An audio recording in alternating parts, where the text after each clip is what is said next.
Devara song లో senior NTR ని చూసినట్టుంది. NTR fans అయితే కాలర్ ఎగరేసినట్టున్నట.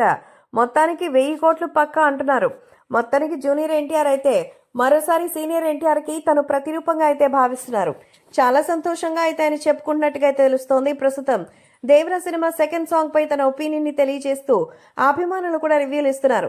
దేవరా సెకండ్ సాంగ్ అయితే అసలు మామూలుగా లేదని, రామజోగయ్య గారు ఇచ్చిన లిరిక్స్, ఏఆర్ రెహమాన్ ఇచ్చిన మ్యూజిక్, పాడినటువంటి విధానం కూడా చాలా డిఫరెంట్ గా అనిపిస్తోందంటూ తెలియజేశారు. ప్రస్తుతం మన జూనియర్ ఎన్టీఆర్ కి సంబంధించినటువంటి ఈ సెకండ్ సాంగ్ థియేటర్లో వచ్చిన రెస్పాన్స్ చూస్తుంటేనే అదిరిపోయిందని, ఖచ్చితంగా ఆయన సీనియర్ ఎన్టీఆర్ అలాగే ఇంకా శ్రీదేవి ఏ రకంగా అయితే ఆ రోజుల్లో పర్ఫార్మెన్స్ చేశారో అలా జూనియర్ శ్రీదేవి అలాగే జూనియర్ ఎన్టీఆర్ ఇద్దరు చాలా చక్కగా కుదిరారని అభిమానులు చెప్పుకుంటున్నారు.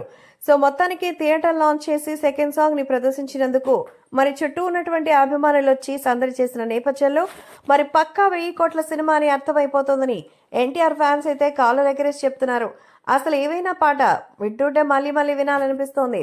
మరి నిజంగానే చాలా అద్భుతమైన మ్యూజిక్ ని అందించారు అనిరుద్ధ్ అంటూ మెచ్చేసుకున్నారు. అంతేకాకుండా ఈ సినిమాపై ఇంకా ఎక్స్పెక్టేషన్స్ చాలా హైగా ఉన్నాయని, వాటన్నిటి మీద కూడా అప్డేట్ వస్తే ఇంకా పరిస్థితి ఎలా ఉంటుందో అంటూ మురిసిపోతున్నారు ఫ్యాన్స్. ప్రస్తుతం అయితే దీనికి సంబంధించి ఎంతైనా ఎలాగైనా సరే మెచ్చుకునే అవకాశం అయితే ఉందని చెప్పొచ్చు. కాబట్టి ఈ విషయం చూసి అందరూ ఎంతగానో షాక్ అవుతున్నారు.